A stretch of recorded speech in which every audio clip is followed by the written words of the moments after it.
प्यारे बच्चों, प्रश्न बैंक 2021-22 विषय गणित कक्षा 11वीं अध्याय 2 संबंध एवं फलन का हम अध्ययन करेंगे।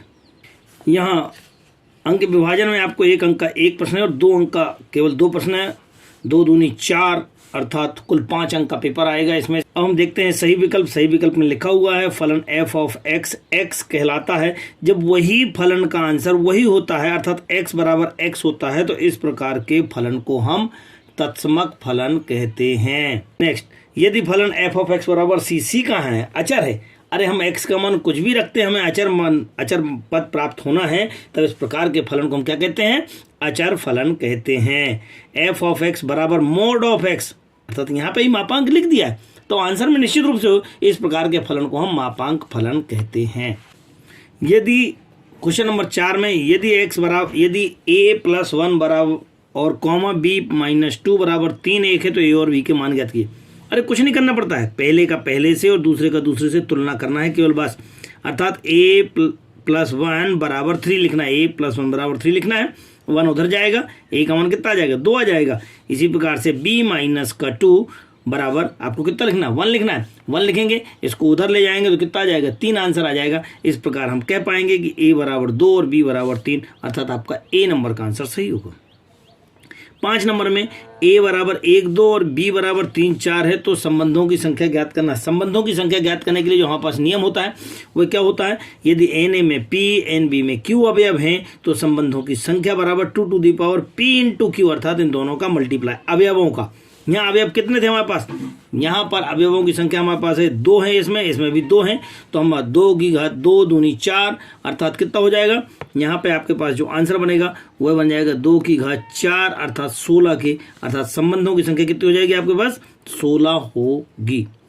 यदि हम यहाँ बात करते हैं नेक्स्ट में, यहाँ पे कितने हैं? यहाँ पे 2 है और यहाँ पे 3 है अर्थात 6 है, तो 2 की घात 6 अर्थात कितना हो जाएगा? ये 64 हो जाएगा।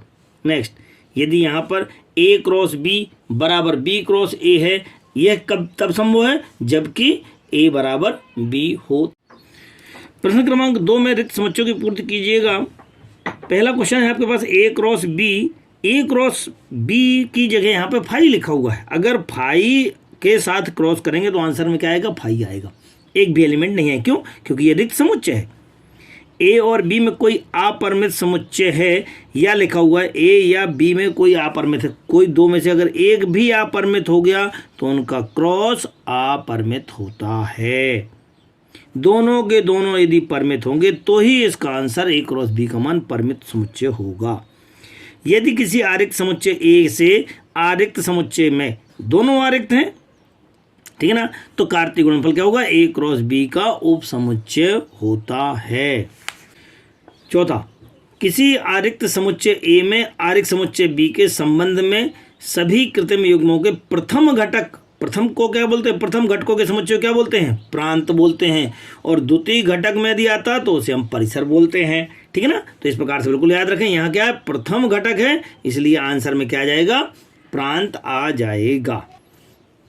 प्रश्न क्रमांक 3 सत्य सत्य लिखिए। a cross phi equals to, मैंने अभी पिछली बार बताया था कि फाई होता, जबकि यहाँ कितना लिखा है? a लिखा है, इसलिए आपका ये गलत हो जाएगा। a cross phi equals to phi बिल्कुल सही है आपके पास, ठीक है ना। नेक्स्ट, यदि दो क्रमित युग्म समान होते हैं, यदि और केवल यदि उनके संगत घटक समान हैं तथा द्वितीय के घटक भी समान हैं। a के जितने भी घटक हैं और b के जितने भी घटक हुए दोनों के दोनों यदि समान होंगे तो ही दो क्रमित युग्म समान होते हैं। सत्य है, बिल्कुल सही है। a क्रॉस a तीनों के तीनों हैं, 3 हैं ये एक जैसे। अगर ये 2 होते तो इसको द्विक कहा जाता, क्रमित द्विक कहा जाता। 3 है इसलिए इसे क्रमित त्रिक कहा गया है, बिल्कुल सही है आपके पास। किसी संबंध R का परिसर उस संबंध में सहसंबंध कोडोमेन और होता है, अर्थात परिसर क्या होता है? कोडोमेन का उपसमुच्चय होता है, बिल्कुल सही है, क्योंकि जो परिसर होता है वह कोडोमेन का उपसमुच्चय होता है। यहाँ पर हम आपको बता दें कि Na बराबर यदि आपके पास P Nb बराबर Q तो कुल अवयव कितने हो जाएंगे? PQ हो जाएंगे। अब संबंधों की संख्या की बात करते हैं तो मैंने पिछली बार आपको बताया था इन दोनों के 2 टू दी पावर के गुणनफल के बराबर होता है, अर्थात 2 to the power P into Q। सही है, बिल्कुल सही है, यह आपका आंसर बिल्कुल सत्य है। प्रश्न क्रमांक 4, एक शब्द या वाक्य में उत्तर लिखिए। ए बराबर है 1 2 और बी बराबर है 3 4, तो ए क्रॉस बी लिखना है। तो कैसे लिखते हैं, पहले ए का अपन प्रत्येक में पकड़ लेते हैं, एक 1 के साथ में 3 और 1 के साथ में 4, फिर इसके बाद 2 3 और 2 4, इनको हम क्रम बना करके लिख देते हैं और ये आपका क्या कहलाता है, ए क्रॉस बी कहलाता है। तो पहला क्या हो जाएगा 1 3 1 4, फिर 2 3 2 4 और इसको हम ग्रुप बना करके लिख देंगे तो आपका क्या कहलाएगा, ए क्रॉस बी कहलाएगा।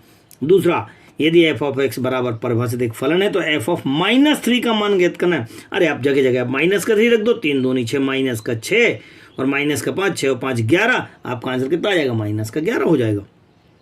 नेक्स्ट, ए बराबर आपके पास 1 2 और बी बराबर 3 4, तो संबंधों की संख्या ज्ञात करना। मैंने आप संबंध में बताया था अभी इन दोनों के अवयवों के गुणनफल के 2 टू दी पावर के बराबर होता है। इसमें कितने अवयव हैं, 2, इसमें कितने हैं 2 2 2 2 दूनी 4 अर्थात 2 टू दी पावर 4, तो कुल संबंधों की संख्या कितनी हो जाएगी आपके पास, 16 होगी।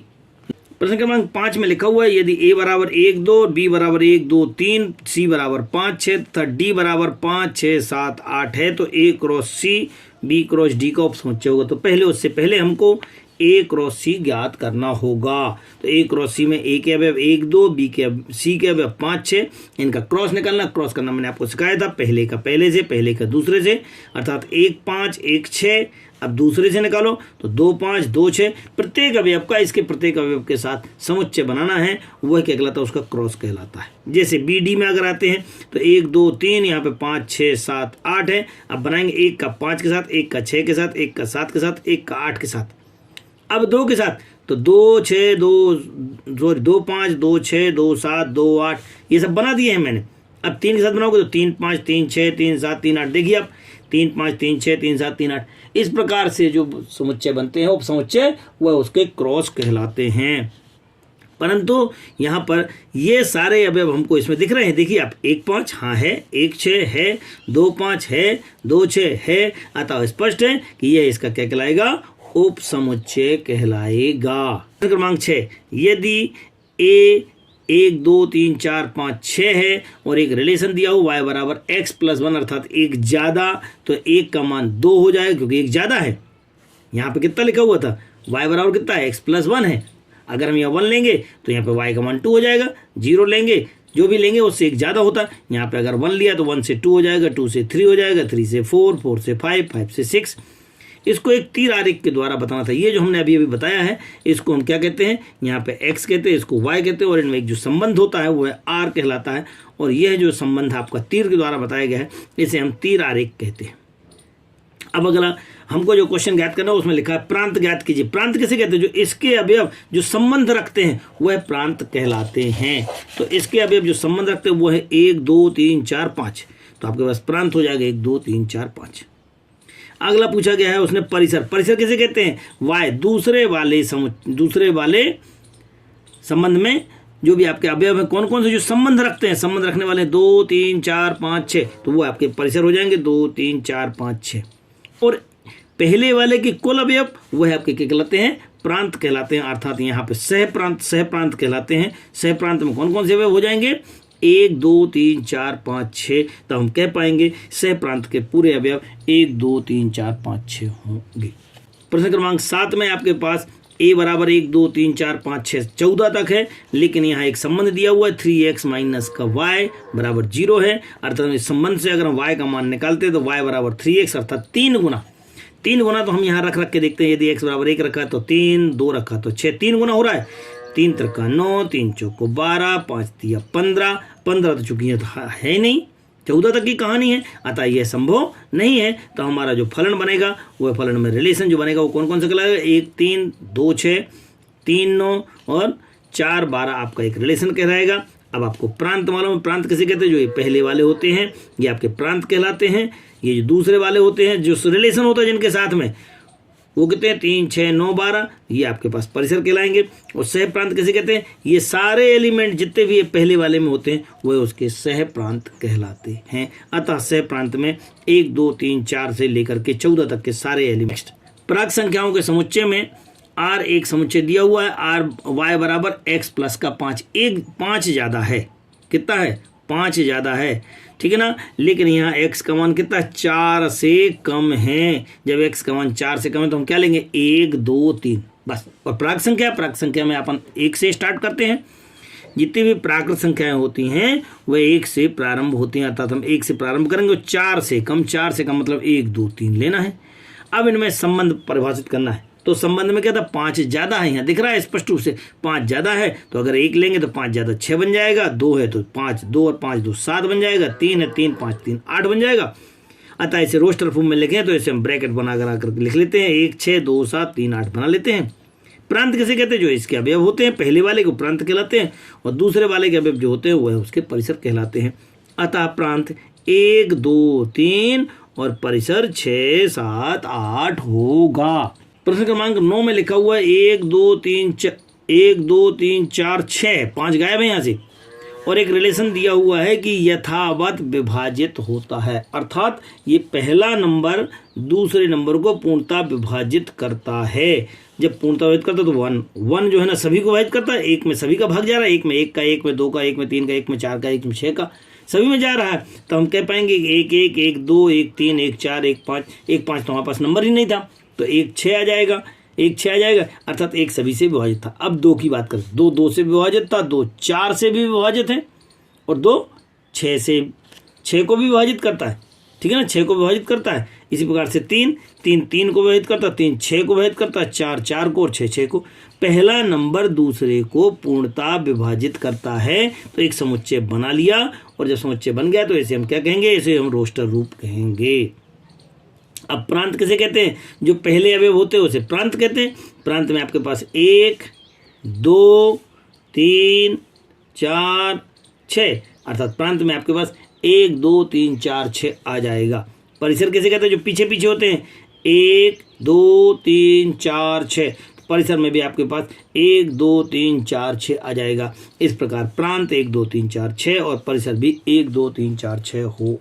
प्रश्न क्रमांक 10, x प्लस 5 मतलब y का मान कितना दिया हुआ है? x प्लस का 5 ज़्यादा है, और हमारे पास नंबर कौन कौन से थे? 0 1 2 3 4 5। अरे इन सब के द्वारा परिभाषित है, 5 ज़्यादा है, तो यदि हमने 0 लिया है तो ये 5 हो जाएगा, 5 ज़्यादा है। 1 लेंगे क्योंकि हमारे पास 0 1 2 3 4 5 0 1 2 3 4 5 अंक है। यहाँ से आपको y का मान निकालना, y का मान कितना हो जाएगा? 5 ज़्यादा है x प्लस का 5। तो जब 0 लिया तो 0 में 5, 1 में लिया तो 5 और 1 6, और ये 5 2 7 5 3 8 5 4 9 5 5 10। अब इनको यदि हम एक समुच्चय रूप में लिखना चाहें तो हमारे पास कितना बन जाएगा? 0 5 5 1 6 2 7 और इसके बाद 3 8 4 9 5 10 होगा। अब अगर प्रांत की बात करते हैं, प्रांत किसे कहते हैं? जो आगे इधर वाले पहला वाला समुच्चय होता है, तो 0 1 2 3 4 5 6, तो 0 1 2 3 4 5 6 कहलाता है। जबकि परिसर जो पीछे वाला अर्थात दूसरा समुच्चय के अवयव होते हैं वह आपके क्या दूसरे समुच्चय के जो अवयव होते हैं वो कौन कौन से होंगे? 5 6 7, तो आपके पास परिसर में हो जाएगा 5 6 7 8 9 10 होगा। नेक्स्ट, यह है इस वीडियो का ये लास्ट क्वेश्चन है। इसके बाद के जितने भी क्वेश्चंस हैं वो आपको सेकंड पार्ट में मिलेंगे। अभी भी हमारा चैनल जिन्होंने सब्सक्राइब नहीं किया है वो ज़रूर सब्सक्राइब कर लेवें, ज़्यादा से ज़्यादा लोगों को शेयर करें, क्योंकि अभी भी छात्रों को प्रश्न बैंक के सॉल्यूशन की सख्त ज़रूरत है और 4 अप्रैल को छात्रों का पेपर है। अतः ज़्यादा से ज़्यादा लोगों को शेयर करें और उन्हें सब्सक्राइब करने के लिए आप प्रेरित करें। सहयोग के लिए धन्यवाद। अब हम देखते हैं लास्ट क्वेश्चन इसका, प्रश्न क्रमांक 11। यदि n प्राक संख्याओं का समुच्चय है, n के द्वारा परिभाषित एक संबंध इस प्रकार से है कि वह इसका कितना है? 2 गुना है। अरे जब भाई 2 गुना प्राक संख्याएं लिखी हैं तो n बराबर x कितना हो जाएगा? 1 2 3 4 5 6 अनंत तक का हो जाएगा, लेकिन y बराबर कितना हो जाएगा? उसका 2 गुना है, तो 2 4 6 8 आ जाएगा, था सम संख्या है। तब ऐसी स्थिति में आपको क्या क्या लिखना है? एक तो प्रांत किसे कहते हैं? जो पहला एलिमेंट के पहले समुच्चय के अवयव होते हैं इसके होते हैं, तो इसमें कितने हैं? 1 से लेकर के अनंत तक है। आपका प्राकृतिक संख्या प्रांत कितना बन जाएगा?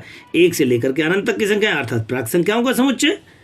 परिसर किसे कहते हैं? यहाँ पे 2 4 6 8, क्योंकि ये 2 के साथ है, 4 के साथ है, 6 के साथ है, 8 के साथ। संबंध किसके साथ है? जिसके साथ संबंध द्वितीय समुच्चय में होता है वह उसका क्या कहलाता है? परिसर कहलाता है।